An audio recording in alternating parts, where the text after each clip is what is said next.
Bienvenidos al estudio de la Palabra de Dios en esta nueva oportunidad a todos los hermanos y hermanas en la fe de nuestro Señor Jesucristo que comparten con nosotros estos estudios en los diferentes países de habla hispana, y al mismo tiempo les damos una cordial bienvenida a todos los amigos y público en general que por la gracia de Dios también tienen la oportunidad de participar de estos estudios que estamos realizando en este tiempo del fin, un corto tiempo de gracia que Dios concede a la humanidad para que especialmente los religiosos, los profesos cristianos, los que conocen la palabra de Dios, puedan despertar.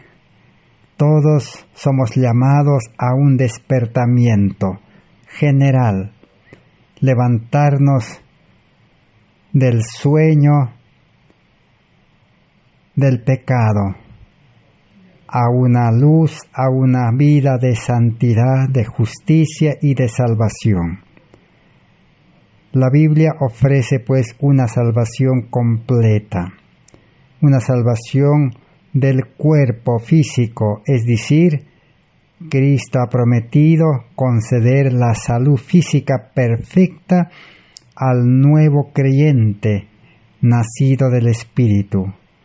También la salvación promete dar una mente nueva, un corazón nuevo, que es la mente de Cristo, para poder nacer a una vida espiritual.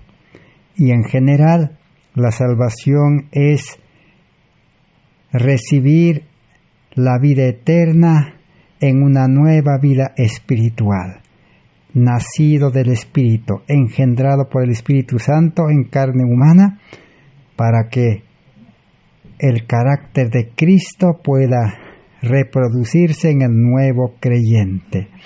Así, el plan de salvación está diseñado para poder demostrar la victoria sobre el pecado en el corazón, el pecado en el mundo y el pecado que también lleva el enemigo por la tentación. Todo eso está asegurado en el plan de salvación. Cristo murió para que el creyente deje de pecar y viva una vida santa. Ese es el estudio que estamos realizando en este tiempo.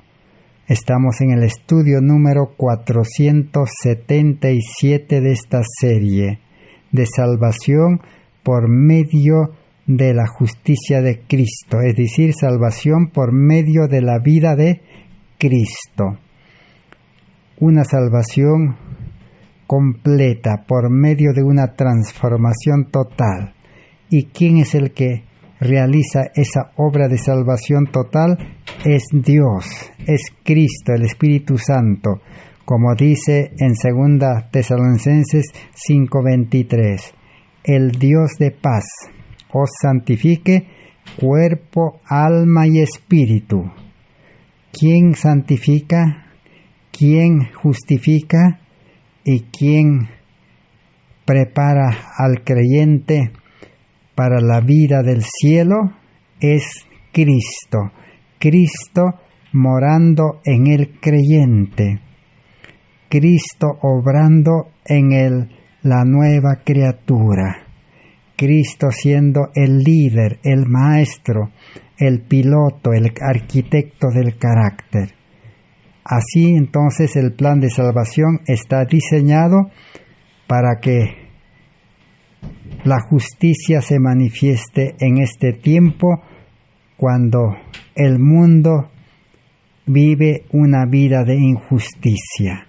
Pero Dios ha dispuesto una justicia total y completa para los verdaderos creyentes. Este mensaje fue presentado para este tiempo del fin en 1888, donde 3 mensajeros utilizados por Dios como instrumentos de justicia enfocaron este mensaje desde diferentes puntos de vista. Una clara presentación para que el ser humano no tenga excusa de no haber comprendido ni haber conocido, sino que este mensaje fue hecho público en un Congreso Mundial en 1888, donde estuvieron más de 90 delegados del pueblo adventista, a quienes Dios quería hacerlos responsables, sus embajadores, sus ministros, para que este mensaje fuese llevado al mundo en aquel entonces. Pero como el pueblo adventista y los líderes y todos los delegados rechazaron este mensaje, hasta hoy ha quedado este mensaje lejos del mundo. Pero Dios en este tiempo está llamando a que todos los que realmente están esperando la salvación puedan despertar y recuperar, restaurar este mensaje que tiene poder para poder convertir almas, y estas almas convertidas puedan ser instrumentos para iluminar el mundo en fuerte pregón con estas buenas nuevas. Así que gracias a Dios por concedernos esta nueva oportunidad. Estamos estudiando, analizando y conociendo la historia y cómo una de las mensajeras, Elena White, enfocó y presentó claramente la salvación por la justicia de Cristo. Hemos estudiado hasta aquí todos los sermones que ella presentó en aquel congreso. Durante las 3 semanas, ella predicó más de 20 veces, dice, este mensaje. Y nosotros ya hemos analizado todos esos mensajes. Ahora estamos tratando de comprender la justicia de Cristo en relación con la ley. La justicia de Cristo es inseparable de la ley de los 10 mandamientos, así como el arco iris es formado por la lluvia y por el sol. Así también la salvación se produce por comprender en una forma unida, relacionada entre la ley y la justicia verdadera. La justicia verdadera es Cristo. Por eso la Biblia dice Jehová justicia nuestra. Cristo nuestra justicia. Lo que Dios quiere, dice, es justicia, misericordia, amor. La ley es un medio que Dios ha dispuesto para llevarnos a Cristo, para encontrar, alcanzar o recibir la justicia de Cristo, para luego cumplir una ley de justicia. Pero, ¿qué es recibir la justicia de Cristo? Como hemos estudiado hasta aquí, la justicia de Cristo se recibe en 2 formas, podemos decir. La justicia imputada o la justicia atribuida, que se recibe al comienzo de la vida cristiana, en el nuevo nacimiento. Recibir la justicia de Cristo es recibir una vida santa, una vida recta, una vida pura. La justicia de Cristo, dice, es santidad, es impecable, es eficaz para no pecar y eficaz para poder hacer el bien. Todo cristiano necesita recibir la vida de Cristo, la justicia de Cristo, para vivir una vida como vivió Cristo en este mundo. Y con ese carácter de Cristo, ser mensajero, ministro, misionero, siervo, atalaya, ayudante de Cristo, coadjutor, dice Pablo, porque Cristo es el Maestro. Id por todo el mundo y predicad el Evangelio, y yo estaré con vosotros. Sin Cristo la predicación será como la sal sin sabor, será tinieblas, no tendrá poder. Entonces, Dios es el que obra la salvación en él, en el creyente. Y la justicia impartida es recibir todos los días la justicia de Cristo, es decir, debe renovarse cada día el voto, el compromiso, el pacto de entregar su vida al creyente y todo lo que es y lo que tiene para recibir los planes de Dios y tener la vida de Cristo. Así como cada día el ser humano necesita alimento, cada día necesita recibir la vida de Cristo, esa vida de pureza, de santidad, de justicia, de rectitud, con un carácter perfecto de Cristo, para desenvolverse en la vida de Cristo cada día. Jesús dijo que Él es el pan, es el maná. Así como Israel recibía cada día el maná, así necesita ser renovado el voto y recibir la justicia impartida.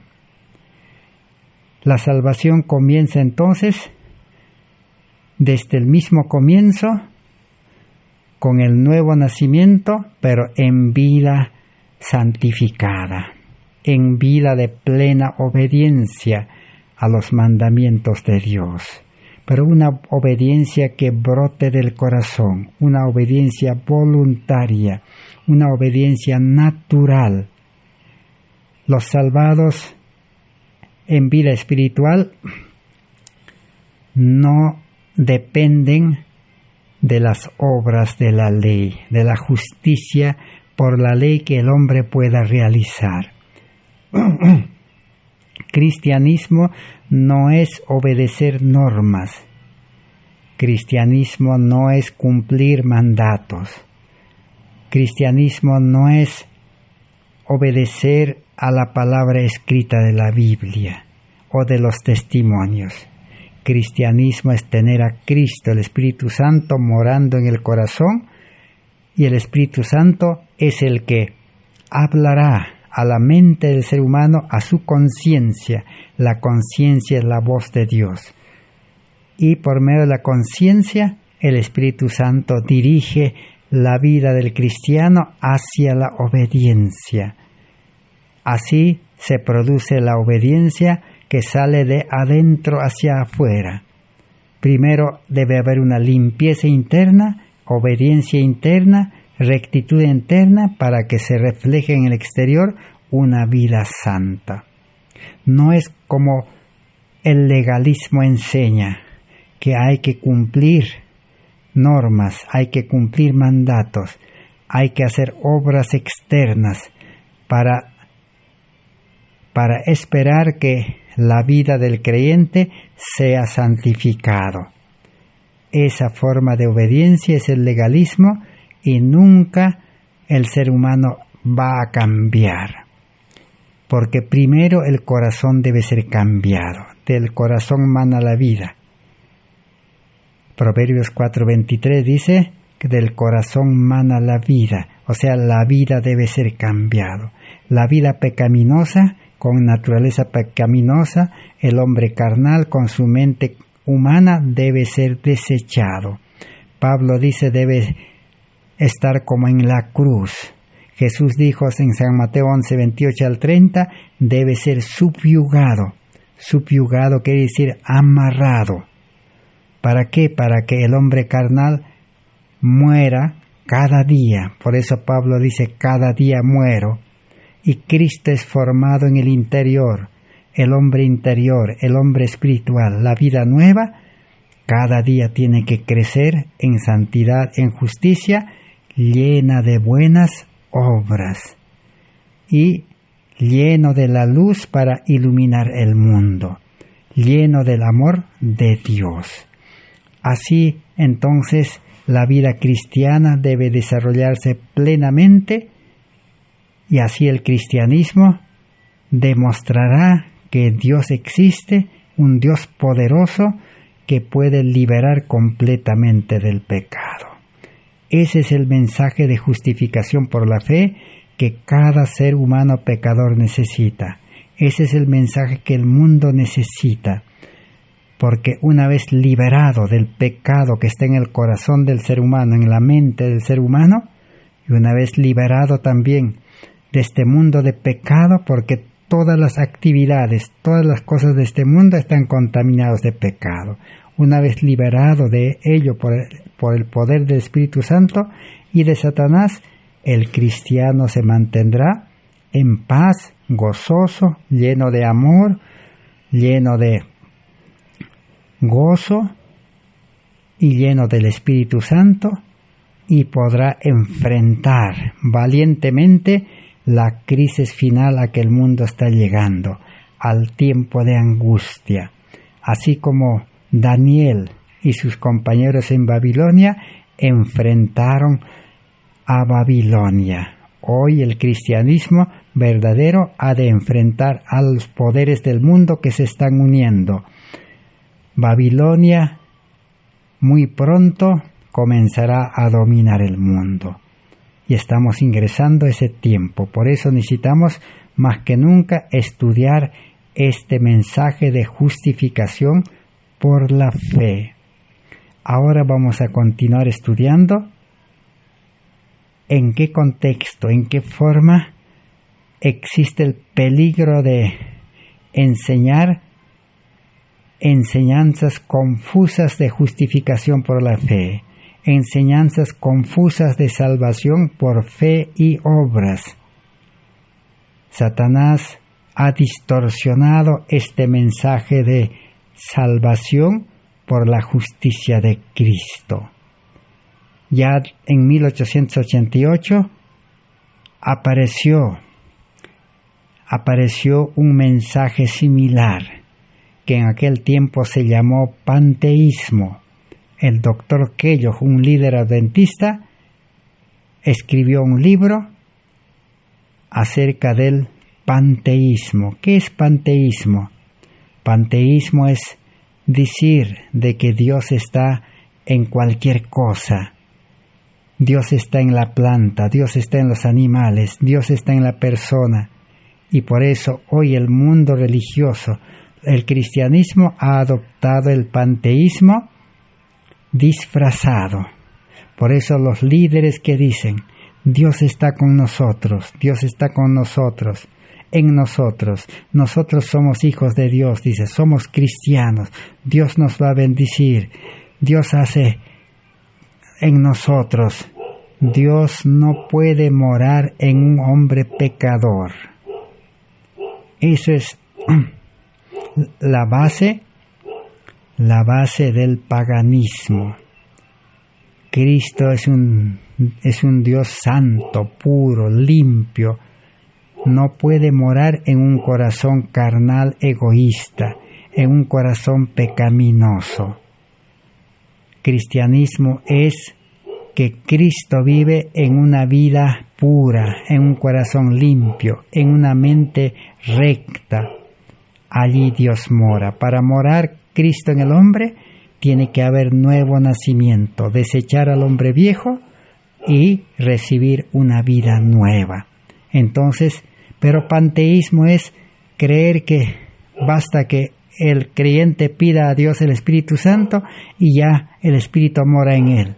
Ya está con Cristo. Entonces es el mayor engaño. Por eso Jesús dijo, por sus frutos los conoceréis.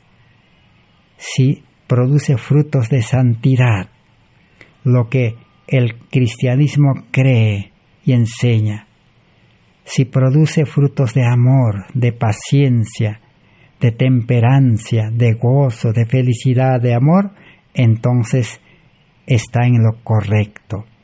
Pero si el creyente sigue con el mismo carácter humano, de ira, un carácter descontento, un carácter quejoso, un carácter que juzga, un carácter que no haya paz en este mundo y que siempre está buscando todo en este mundo porque no tiene todo, eso indica que su evangelio, tal como ha entendido, es un evangelio confuso, un evangelio barato, un evangelio pervertido. Es una verdad que ha sido distorsionado. Es cierto que es verdad, sino que se le ha cambiado el orden de la secuencia como es la salvación. Primero no son las obras, primero es la fe, la entrega, la consagración, nuevo nacimiento, recibir la justicia de Cristo. Ahora sí viene la obediencia perfecta, pero no por querer cumplir una ley escrita ni algo escrito en la Biblia. Eso es lo que enseña la verdadera justificación por la fe. Ahora entonces, dicho esto, vamos a comprobar cómo es esa enseñanza, esas ideas confusas de la justificación por la fe, o cómo es ese mensaje teórico, porque la salvación, la vida eterna, la justificación es experiencia, es vivencia, es práctica, pero una práctica que brota del corazón y voluntariamente haciendo la voluntad de Dios. Ahora entonces veamos cómo es aquella salvación por fe y obras que proclaman muchos cristianos profesos. Veamos en Materiales de Elena White de 1888, páginas 140-141. Dice: hermanos, Dios tiene una preciosa luz para su pueblo. Yo no lo llamo nueva luz, pero es extrañamente nueva para muchos. Jesús les dijo a sus discípulos: un mandamiento nuevo os doy, que os améis unos a otros, así como yo os he amado. Este era realmente un antiguo mandamiento que había sido dado en las Escrituras del Antiguo Testamento, pero que se había perdido, no había sido practicado. El mandamiento de que se amasen unos a otros como Cristo los había amado era en realidad nuevo para los discípulos, pero la revelación de ese amor le daría al mundo una evidencia incuestionable de que eran hijos de Dios. Aquí encontramos el secreto para ser hijos de Dios. Muchos profesan ser hijos de Dios, levantan en vano el nombre de ser hijos de Dios.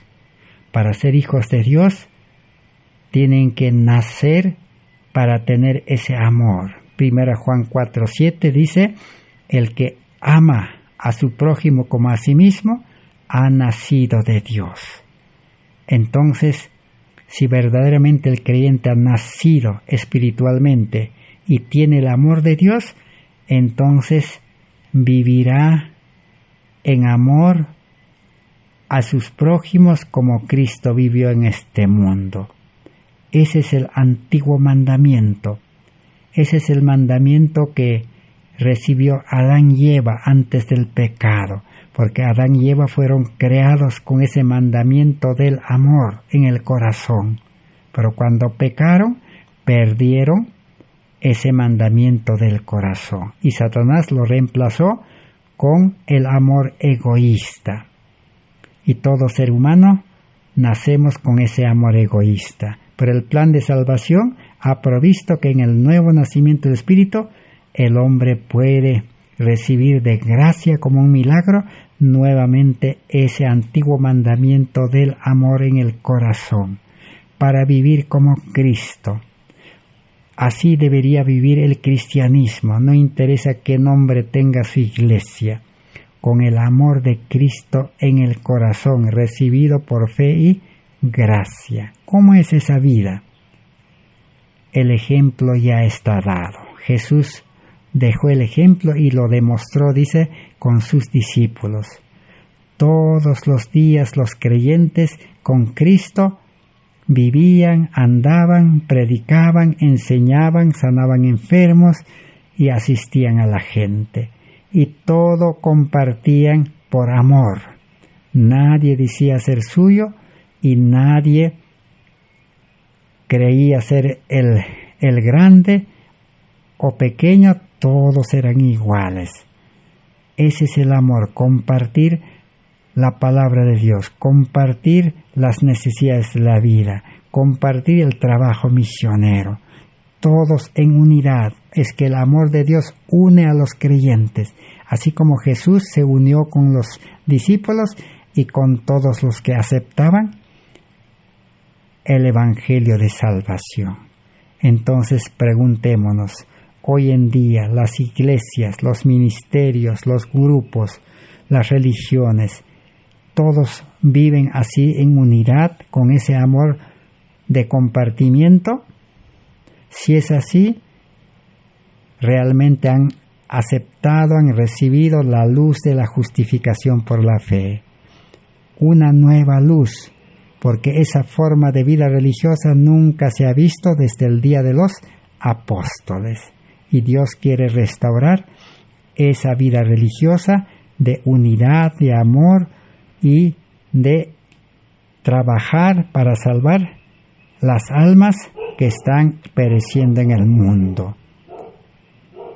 En la página 963 dice, del mismo libro, nuestra mente debe permanecer en Dios hasta que nos transformemos a la misma imagen de Cristo. Entonces hablaremos del poder de Dios, de la bondad de Dios, de la misericordia de Dios, del amor de nuestro Padre Celestial, y mientras hablamos de los encantos incomparables de nuestro Divino Redentor, nuestros corazones serán derretidos y subyugados por el Espíritu Santo, y aquellos que nos rodean nos verán y sabrán que estábamos con Jesús y de Él aprendimos. Entonces, vivir en el amor de Dios es hablar de los encantos incomparables de Cristo.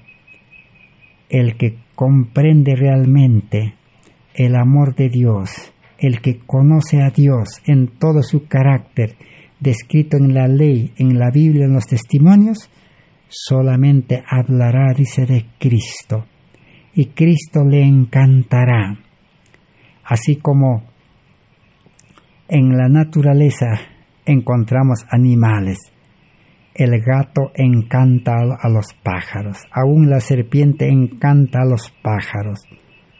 Así, Cristo, al que tiene fe y al que acepta a Cristo, Cristo lo encanta. El mundo ya no le interesa, el mundo ya no le encanta. Al hombre espiritual que tiene naturaleza divina, el mundo no le encanta, las cosas de Dios le encantan. Pero al hombre carnal, al hombre con mente humana, egoísta, el mundo le encanta. Por eso todos los días sale corriendo a buscarse la vida en este mundo. Todos los días se ocupa en buscar las cosas de este mundo, la educación del mundo, la alimentación del mundo, las actividades de este mundo, la tecnología y las comodidades, la vida de la ciudad. Todas esas cosas el mundo busca, porque son seres humanos carnales todavía. Pero el hombre espiritual busca las cosas celestiales, las cosas de arriba. Y el Espíritu Santo subyuga, dice, subyuga al hombre carnal. En otras palabras, lo amarra, lo encadena, lo encierra, lo inhabilita para que se ocupe de para que no se ocupe de las cosas de este mundo, y el hombre espiritual pueda desarrollarse y crecer. Así que la verdadera religión depende enteramente de la justicia de Cristo entonces, y no sobre mérito de obras humanas. No podemos vencer en nuestra propia fuerza, sino por la fe en Cristo. Si usted cree verdaderamente en la justicia de Cristo, usted tiene que creer en Él, que es su Salvador ahora, y que Él le imputa su justicia.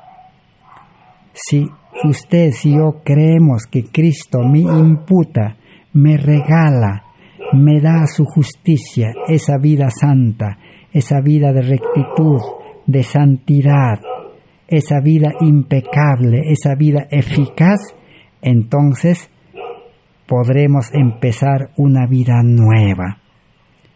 Así como Adán y Eva en vida recta empezaron la vida en el Edén. Pero así como Adán y Eva transgredieron la ley, pero usted y yo hemos de perder el cielo si seguimos transgrediendo la ley. Al transgredir la ley volvemos a la vida carnal, a la vida antigua. Un cristiano que permanece en Cristo es imposible que pueda transgredir la ley, porque permanece en la ley. Cristo es la ley real, Cristo es el amor verdadero. Entonces se mantiene obediente, pero cuando pierde la fe en Cristo, volverá a la vida carnal de pecado. Entonces, ahora veamos cómo es aquella justificación confusa, ideas confusas de salvación. ¿Qué es lo que la mensajera del Señor presentó claramente en 1888 para no ser engañado con una justificación por la fe espuria, una justificación por la fe que no produce santidad, una justificación por la fe que no da victoria sobre el pecado, una justificación por la fe que no impulsa por medio del amor a llevar la luz al mundo, a ser siervo de Dios. Entonces, esa no es la verdadera justificación por la fe. Veamos en el libro Materiales de Elena White de 1888, 424, ya que nos estamos centrando solamente en los mensajes como presentó en 1888 la mensajera del Señor. No estamos estudiando en forma general, sino nos estamos centrando exclusivamente en las declaraciones realizadas en 1888. Veamos la justicia por las obras de la ley, que es mal interpretado, mal comprendido y mal enseñado. Dice así: la idea que es abrazada por muchos es que un hombre puede practicar cualquier cosa que él concienzudamente crea para ser correcto.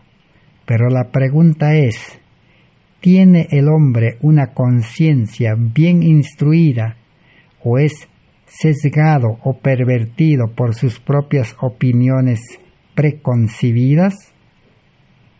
La idea general en el mundo que existe es que un hombre puede practicar correctamente las cosas si es que se prepara para eso. Pero la pregunta es, ¿el ser humano nacido en este mundo tiene una conciencia bien instruida? ¿Tiene una conciencia pura, limpia, recta, que no sea pervertido? Y la respuesta sencillamente que es, no la tiene. La conciencia no es tomar el lugar de así dice el Señor. No todas las conciencias armonizan, ni todos se inspiran por igual. Algunas conciencias están muertas, chamuscadas como un hierro caliente. Los hombres pueden ser concienzudamente malos, así como a conciencia rectos. Pablo no creía en Jesús de Nazaret antes de su conversión. Él cazaba o perseguía a los cristianos de ciudad en ciudad, verdaderamente creyendo que él estaba haciendo servicio a Dios. Entonces, ¿por qué el hombre, por más sincero, por más bueno que sea, no puede actuar, no puede obedecer la palabra de Dios, la ley o cualquier cosa buena?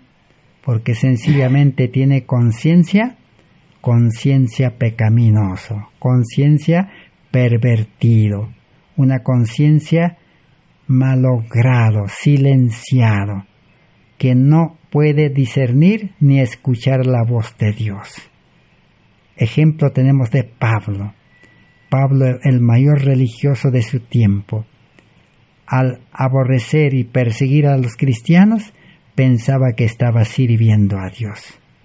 ¿Por qué? Porque su conciencia así lo indicaba, pero era una conciencia malogrado el pecado. No existe un ser humano en este mundo nacido de carne y sangre que tenga pues una mente buena, una conciencia recta, un juicio recto, una voluntad buena. No la tiene. Entonces, por eso es que la salvación no es por obras de la ley que el hombre pueda realizar. Pablo es tan claro que dice que la salvación es enteramente por fe y gracia, sin obras de la ley, para que nadie pueda gloriarse. Veamos ahora en la página 413, Materiales de Elena White de 1888. ¿Qué más podemos comprender de lo que el hombre está dispuesto siempre a hacer? Cristo ha dicho: yo soy el camino, la verdad y la vida. Jesús vino a este mundo porque este evangelio había sido pervertido. Este evangelio había sido mal enseñado, mal comprendido, y Dios era mal representado en este mundo por las religiones. Todos los religiosos creían y enseñaban que Dios es un Dios autoritario, que es un Dios como el policía, que está mandando con su ley, que está ordenando. Dios quiere que cumplan su palabra, Dios quiere que sean buenos. Así había sido representado. Hoy también por eso las religiones enseñan a los feligreses de que hay que ser buenos, hay que cumplir, hay que obedecer, hay que ser fiel, como que Dios fuera un ser superior que exige obediencia y que exige cumplimiento, un Dios malo, un Dios autoritario. Pero Jesús no dijo eso. Jesús dijo: yo soy el camino, la verdad y la vida. Si ustedes quieren ser buenos, tienen que aceptarme a mí para ser buenos. Yo les puedo hacer buenos, el camino. El camino es el medio para lograr un fin, un objetivo. Si alguien quiere viajar a alguna ciudad, tiene que ir por el camino correcto y llegará a su objetivo. Así es, para llegar a ser obedientes, para llegar a ser santos, para llegar a ser luz en este mundo, ¿quién es el camino? Es Cristo. Dios no le dice ya: tú haz esto, tú haz aquello, tú cumple esto. No, sino le dice, Cristo dice: yo soy el camino. Si tú me aceptas y yo por mi Espíritu Santo engendro una nueva vida, y yo soy la vida, te doy una vida nueva, y pongo la verdad en tu corazón, que es la ley de amor, entonces ahora sí serás un verdadero cristiano obediente. Pero sin Cristo no hay frutos del Espíritu Santo. Así como los judíos, estrictos cumplidores de ceremonias, de ritos, de programas, pero en su corazón estaba lleno de odio, de rencor, de descontento, y aborrecían a Cristo porque vivía la verdad y decía la verdad. Por eso Jesús dice: yo soy el camino, la verdad y la vida. Si tus buenas obras fueran el camino, entonces Cristo no habría dicho: yo soy el camino. No son nuestros hechos o nuestros propios méritos los que nos salvan, Si el hombre pudo haber ganado el cielo por sus propios esfuerzos, Cristo no necesitaba haber muerto para hacer una expiación por nuestros pecados. Sin embargo, todos los que pisan el estrecho camino que conduce al cielo llevarán los frutos de la piedad, del amor, y darán pruebas de que son la luz del mundo.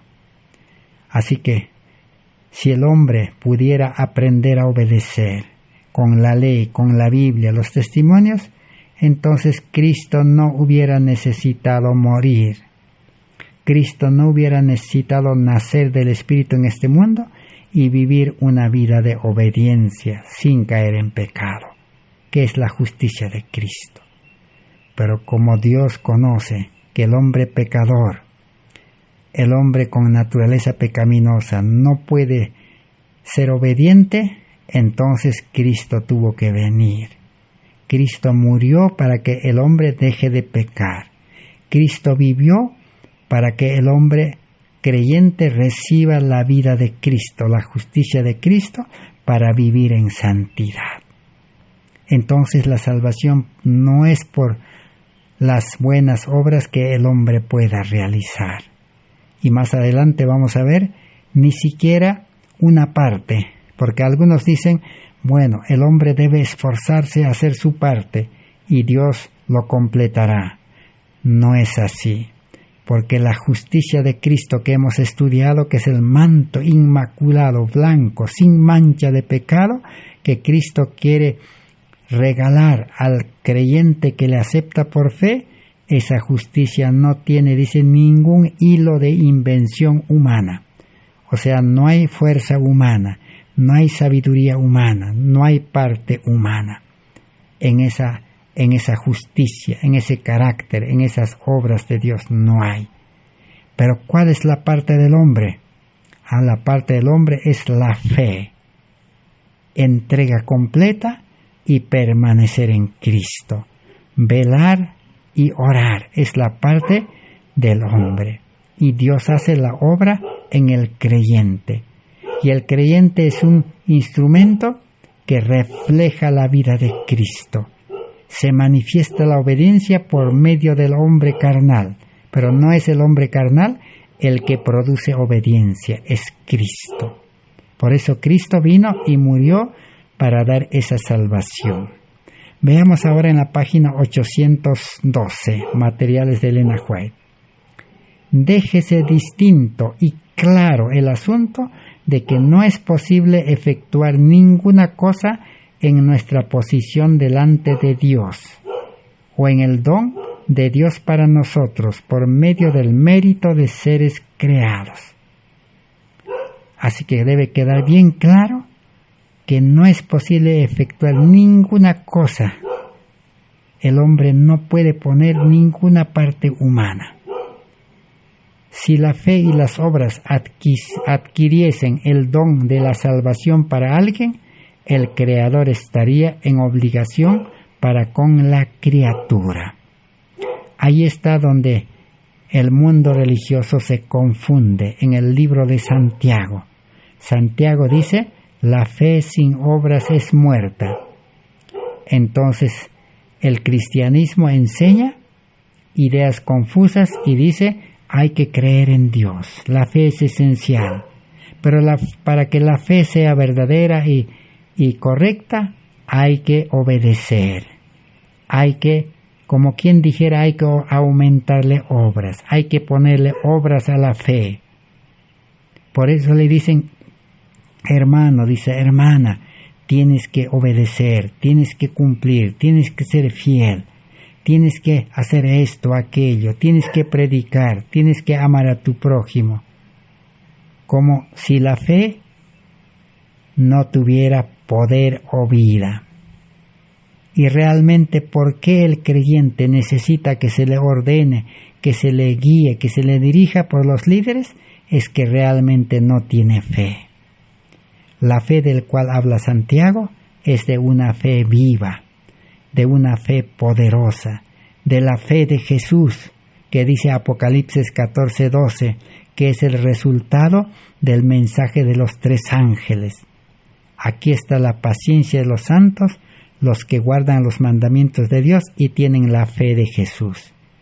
Los santos tienen paciencia, guardan mandamientos y tienen la fe de Jesús. La fe de Jesús produce sus propias obras. Donde hay fe, dice, aparecen las obras. No necesita aumentar obras.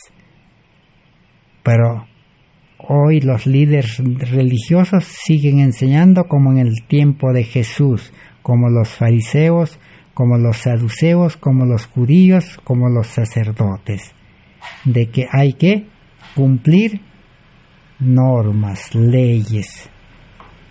El cristiano verdadero no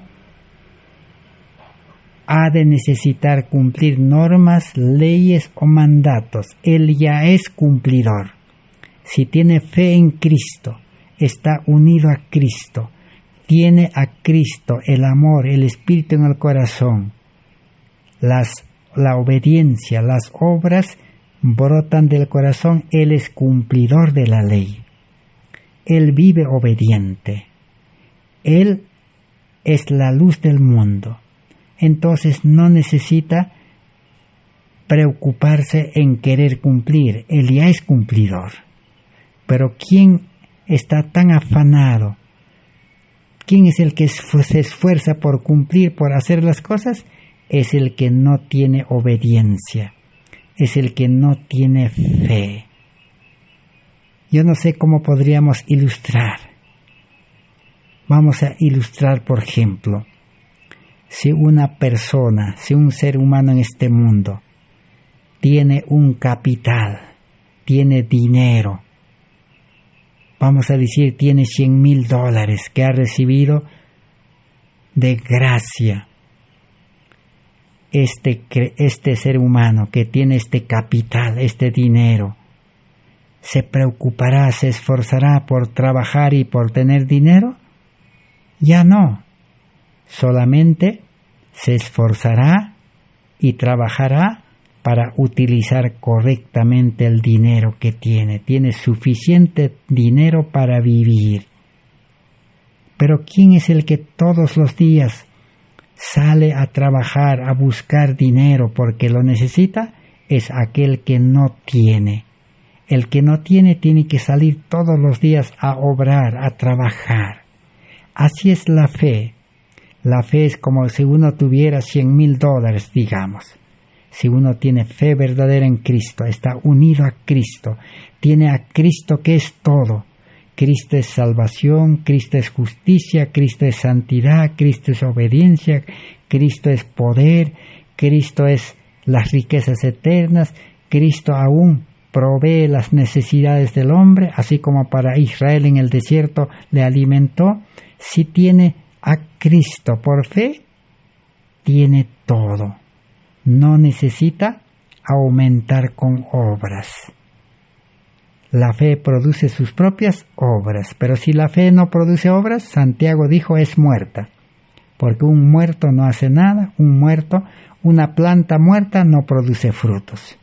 Entonces Santiago estaba hablando de una fe verdadera, la fe de Jesús, no la fe humana, no la presunción, no la fe de labios, sino una fe genuina.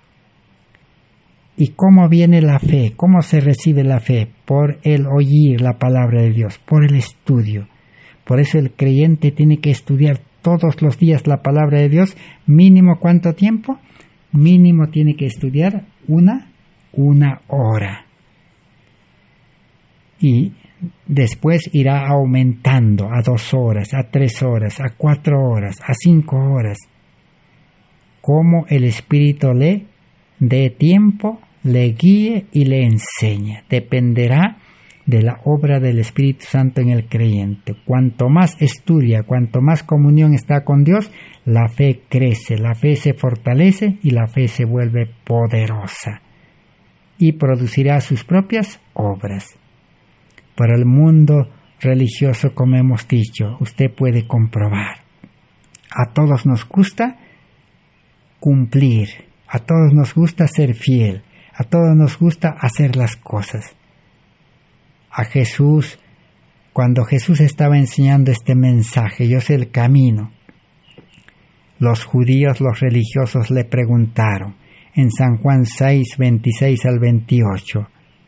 Entonces, ¿qué haremos para hacer las obras de Dios? Le dijeron. Porque Jesús les había dicho que las obras del hombre no valen.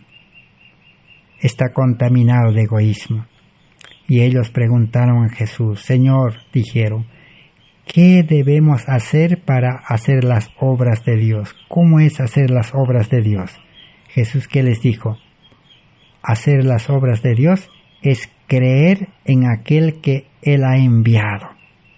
El que cree en Cristo, una fe verdadera, une a Cristo y unido con Cristo vive, será poderoso para amar, para hacer las obras de Dios. Esa es la respuesta que Jesús les dio.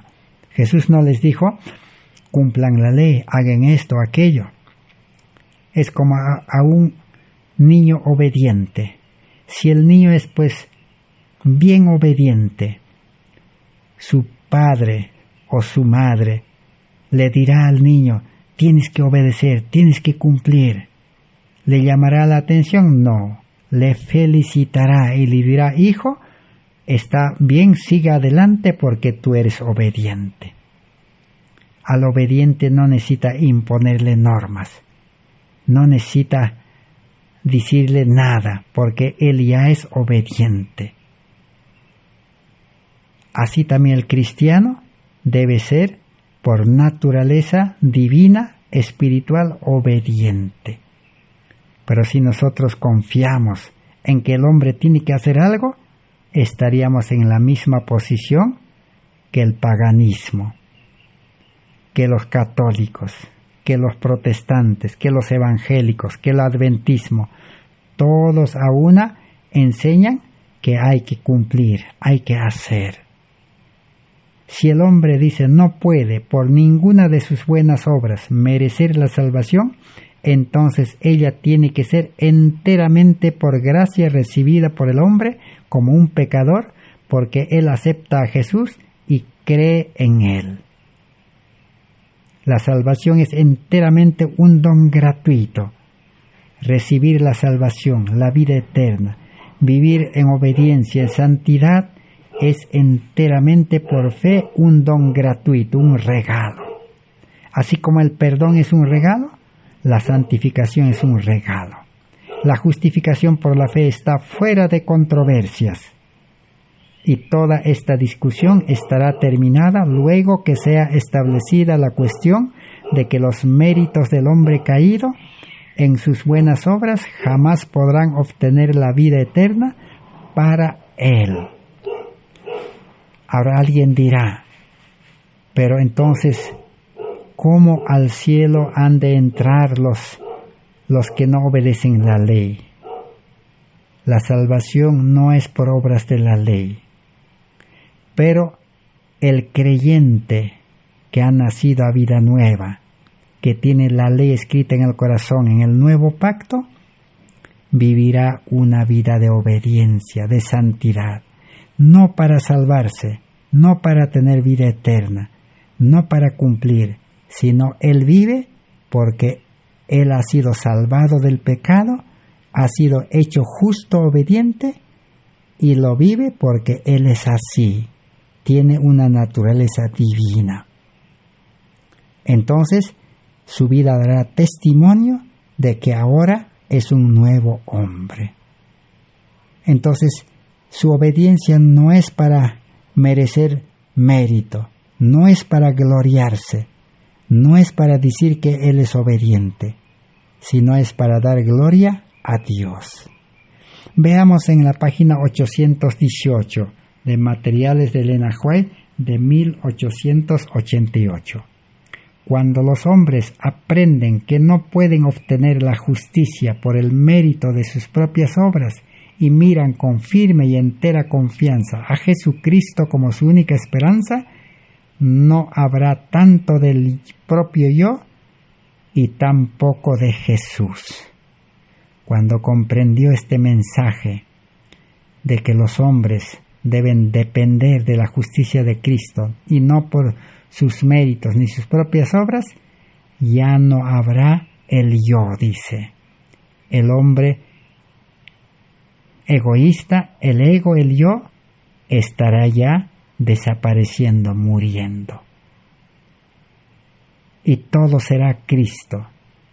No será un poco del yo, un poco de Cristo, no. Almas y cuerpos son inmaculados y contaminados por el pecado. El corazón es alienado de Dios. Sin embargo, muchos se están debatiendo en su propia fuerza finita para conquistar la salvación por las buenas obras. Muchos están luchando, dice, con sus propias fuerzas por conquistar la salvación. Y Jesús, piensan ellos, efectuará una parte de la salvación y ellos precisan hacer el resto. Ahí está la clave principal, donde una enseñanza falsa ha de caer. ¿Qué piensan muchos, dice? Piensan ellos que Jesús efectuará una parte de la salvación y ellos precisan hacer el resto. Por eso muchos dicen, nosotros hacemos, dice, todo lo que podemos y Jesús lo completa. La salvación no es así. Dios efectúa, Jesús efectúa toda la salvación de principio a fin.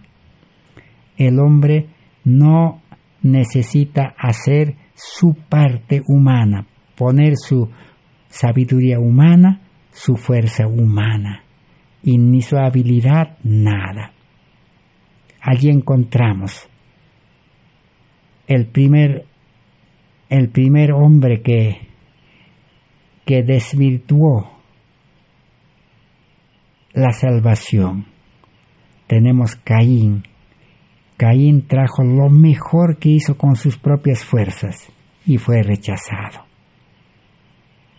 Encontramos también a Abraham. Abraham también hizo lo mejor que pudo con su sabiduría para cumplir la promesa de Dios de tener un hijo, y Dios lo rechazó. Dios no aceptó a Ismael, el hijo de la carne. Así Dios no acepta la parte del hombre. Dios efectúa toda la salvación.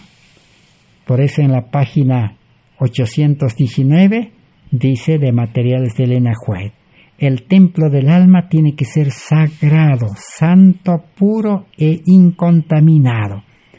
¿Cómo tiene que ser el creyente? Tiene que ser, dice, un templo sagrado, santo, puro e incontaminado, para que Cristo more en él.